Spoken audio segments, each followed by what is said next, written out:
Bonjour, bonsoir à tous et à toutes et bienvenue dans cette nouvelle critique, aujourd'hui consacrée à X-Men Day of the Future Past, réalisé par Bryan Singer avec beaucoup trop de monde, dont James McAvoy,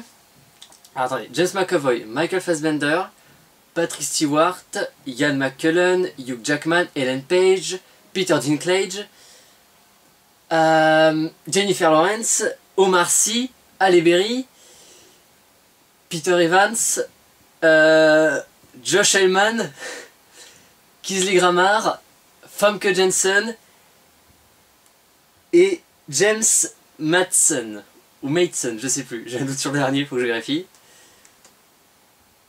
Juste vite fait.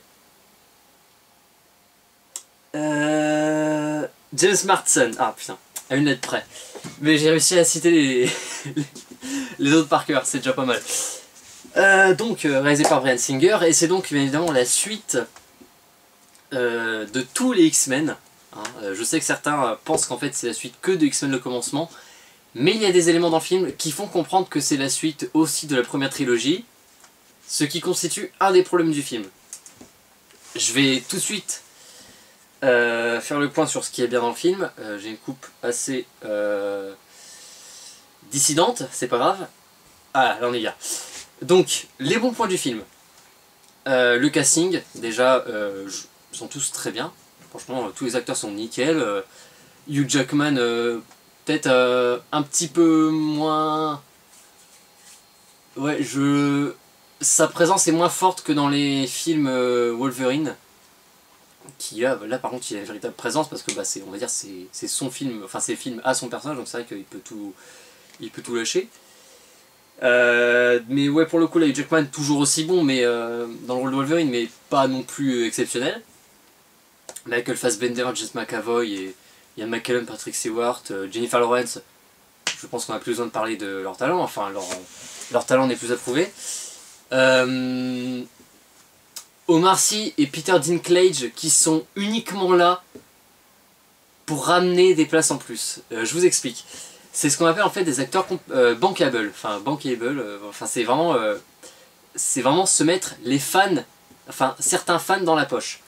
Avec Omar Sy, on se met évidemment le public français dans la poche. Parce qu'Omar Sy, on ne le présente plus en France, c'est un acteur... il a du talent, c'est pas du tout le problème. Mais le problème c'est que quand même un acteur qui a joué dans un film qui a réuni quand même 400 millions de dollars de recettes, ou un truc dans le genre, pour Intouchable, dans le monde entier je parle, c'est quand même... pour un truc à je crois 8 millions de budget, même pas, c'est quand même pas mal, 400 millions. Donc le faire jouer un rôle aussi peu important, je sais pas, moi je trouve ça part de mes intentions, c'est purement ouais bon, on le met dans un petit rôle et on le met sur la... Parce que d'ailleurs, le rôle de Omar Sy est tout à fait mineur, mais il est sur la fiche française. Donc vraiment pour dire ouais on se met les fans français dans la poche là, allez hop, comme ça. Donc voilà. Et Peter Dinklage c'est pareil. Pourquoi parce que Peter Dinklage, comme à peu près tous les personnages du film en fait, et bien évidemment joue un personnage de la BD originale. Et le problème c'est que dans le comics, le personnage de Bolivar ou Oliver Trask, je suis sûr que c'est Trask mais je sais plus du prénom, n'est pas nain. Alors certains vont peut-être dire, et alors? Sauf qu'on est dans X-Men. Et alors dans X-Men, enfin dans le cas de Peter Dinklage, ça ne se dit pas dans le sens où X-Men, enfin les X-Men représentent tous les persécutés de la société, tous les rejetés on va dire. Que ce soit les homosexuels, les handicapés, enfin bon les homosexuels, enfin quand ils sont sortis en tout cas, ça représentait vraiment la communauté black, les homosexuels, les handicapés et de ça. Et beaucoup, enfin non même pas, et puis un personnage de comics, ça se construit principalement sur son passé.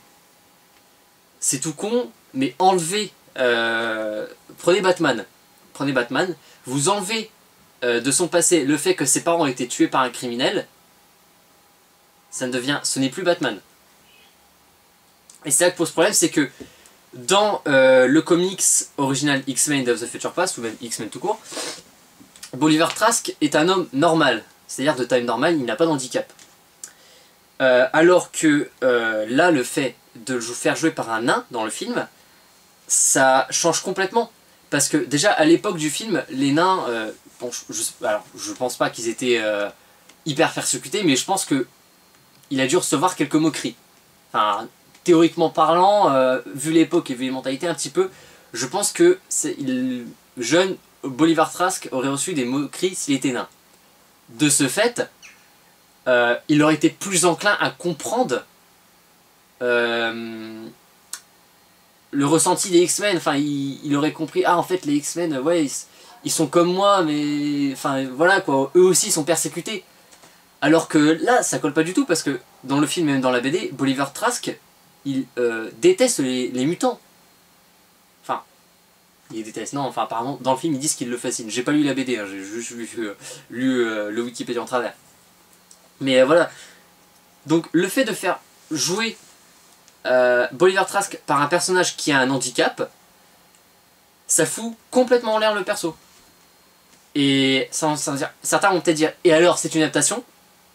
Le problème, c'est que Days of Future Past a voulu jouer la carte adaptation de comics à fond. De ce fait, de toute façon, depuis X-Men le commencement, ce n'est plus grave, X-Men.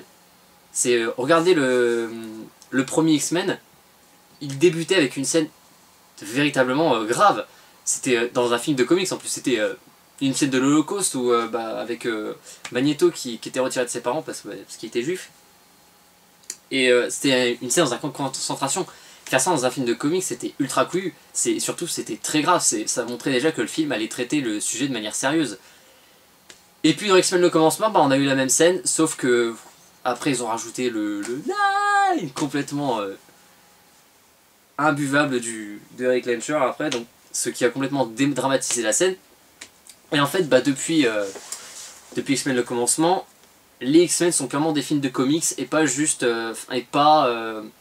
des films avec un univers de comics, mais qui sont traités de manière sérieuse. Et c'est assez dommage parce que du coup, ça permet. Excusez-moi, je ne suis pas sponsorisé, je rassure. Pas à moins de 100 abonnés. Non, du coup, ça fait que du fait qu'il joue à fond la carte du comics. Bryan Singer, enfin en tout cas les scénaristes du film, mais je pense que Bryan Singer doit y être aussi un petit peu pour quelque chose, se sont dit, on va se permettre de foutre des incohérences partout. Parce que j'ai oublié de raconter l'histoire. L'histoire en fait de X-Men Days of the Future Past, c'est en fait en 2000... Je crois en plus il y a une date qui est précise, c'est en 2018 à tout casser. Les gouvernements du monde ont lancé des robots qu'ils appellent les Sentinelles. Ce sont des robots ultra perfectionnés en fait, qui grâce à l'ADN de Mystique peuvent s'adapter aux mutants et donc les terrasser à chaque fois. Enfin les mutants ont beaucoup de mal à les combattre mais ils y arrivent quand même. Ils en butent un ou deux dans le film. Enfin à un moment ils en butent des milliers parce que voilà c'est l'acte final. Mais ils ont beaucoup de mal à les tuer. Pire en fait ils fuient carrément les robots. Et voilà, les robots au bout d'un moment, ils ont évolué et ils ont commencé à tuer aussi les gens qui seraient susceptibles de porter le gène mutant dans leur descendance. Parce que savoir que pour ceux qui ne savent pas, pour ceux qui n'avaient pas suivi la série jusque-là, X-Men est plausible dans le sens où c'est pas ta gueule c'est magie. Non, c'est ta gueule c'est de la science, ça pour le coup. C'est un petit peu ce qu'avait fait Thor 2. Thor 2, le monde des ténèbres de Dark World, je sais plus. Qui était aussi un film assez sympa. Enfin bref, donc du coup, le plan des X-Men est de revenir en fait dans le passé, d'ailleurs à meilleur concept de voyage dans le temps au monde. Là, je l'accorde. C'est-à-dire qu'en fait, le concept du voyage dans le temps dans le Days of the Future Past, c'est que, alors, ce qui permet le voyage dans le temps en fait, c'est Kitty Pryde, je sais plus son nom X-Men, qui joue le personnage joué par Ellen Page en fait, qui va en fait, ça ne transmet pas le corps, ça transmet l'esprit. Ce qui fait que par exemple, imaginons que dans le film Ellen Page m'envoie dans le passé, mon corps va rester dans le temps présent, mais mon esprit va aller dans là où elle me téléporte. Par exemple, j'aurai mon esprit de moi à 17 ans dans mon corps de moi à 10 ans. Et c'est juste un concept génial. Alors je sais pas si ça a déjà été utilisé autre part dans un autre film, mais il me semble que dans... peut-être dans Looper. Non, pas dans Looper, non, je dis des conneries. Mais en tout cas, de mémoire, j'ai jamais vu ça. J'ai jamais vu ce principe de voyage dans le temps dans un autre film, et c'est génial. Seulement, les incohérences sont tellement légion dans ce film que très franchement, facilement, Prometheus est plus cohérent. À ce point-là. Première incohérence, le film se passe très clairement après la guerre du Vietnam. Enfin, en tout cas, vers la fin de la guerre du Vietnam, donc 73-74 à tout casser. Donc, comme je vous l'ai dit, le film prend en compte tous les films de la série. X-Men 1, X-Men 2, X-Men 3, X-Men Origins Wolverine, X-Men le commencement et Wolverine le sang de l'immortel. Le combat de l'immortel. Wolverine 2. Bref, tous les films, grâce à des petits éléments, des petits indices et ça qui sont lancés, tous les films de la série sont compris dans le film. C'est-à-dire que le film ne renie l'existence d'aucun. Le problème, c'est que le film se passe donc en 73. Oui, 73, il se passe en 73. Ouais, il se passe en 73. Wolverine, et quand Wolverine arrive en ce temps-là, dans son corps de 73 mais avec son esprit de 2018, il n'a pas ses griffes en adamantium. Le fait est que, dans X-Men Origins Wolverine, on nous a très clairement fait comprendre que Logan et son frère Victor sont allés à la guerre du Vietnam à ses tout débuts. Parce qu'ils ont fait toutes les guerres depuis qu'ils sont ensemble, quoi. Enfin, depuis qu'ils se protègent mutuellement l'un de l'autre. Et le problème, c'est que ils ont fait une bavure qui les a menés au peloton d'exécution. Si ma mémoire est bonne, cette bavure s'est produite en 1969. Donc du coup, ils ont été exécutés la même année, en théorie. Et le problème, c'est que, juste après l'exécution, ils ont résisté au peloton d'exécution, parce que ils ont la super guérison et de ça. C'est à ce moment-là, après l'exécution, que Stryker les a embauchés. De ce fait, c'est à partir de ce moment-là que Wolverine a eu son squelette en adamantium. Bon, entre-temps, il a rencontré sa femme et de ça, donc on peut supposer qu'il s'est passé quelques mois, mais très franchement... il n'a pas pu se passer plus de... Enfin, pas beaucoup, quoi. Je crois, mais il y a même une date au bout d'un moment.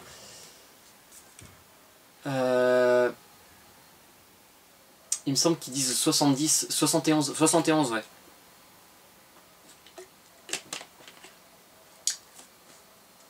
En fait, j'ai un doute.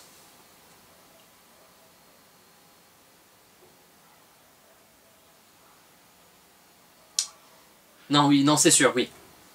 Ça se passe vraiment très peu de temps, limite dans la même année en fait, hein, que Logan quitte le groupe de Stryker, que Victor tue sa femme et que il chope le squelette en nature. Ça se passe limite dans la même année, en 69.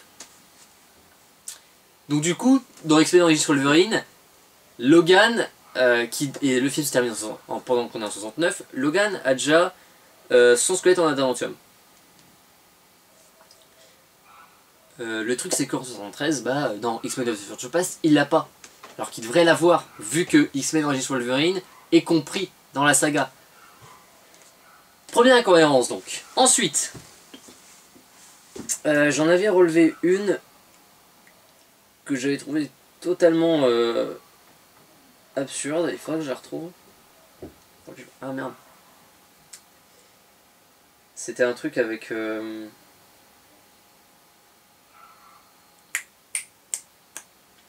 Ça va me revenir. Le temps que ça me revienne, je vous parle du reste du film quand même. C'est bien filmé. Faut que j'arrête de boire en fait parce que ça me déshydrate encore plus. Non, c'est... Le film reste foutrement bien filmé, ça reste du Bryan Singer. Franchement, c'est toujours aussi bon Bryan Singer. Je veux dire, Bryan Singer c'est quand même le mec qui nous a pondu Superman Returns et puis les deux premiers X-Men. D'ailleurs, que j'ai appris il y a pas longtemps qu'il était le producteur exécutif de Doctor House. pourquoi pas. Il a même d'ailleurs fait un cameo. Mais ça reste bien filmé, les effets spéciaux sont impressionnants, le film est foutrement divertissant. Très franchement, le film est foutrement divertissant. Et vraiment, il n'y a rien à dire dessus, si ce n'est le scénario qui est bourré d'incohérences. C'est... Voilà, j'ai retrouvé mon incohérence. À la fin de X-Men 3, on apprenait que le professeur Charles avait pu survivre. Il s'était transmuté dans un autre corps. Certes. Seulement, il a été établi dans la saga du film, et même dans les comics, que la mutation est un gène ADN.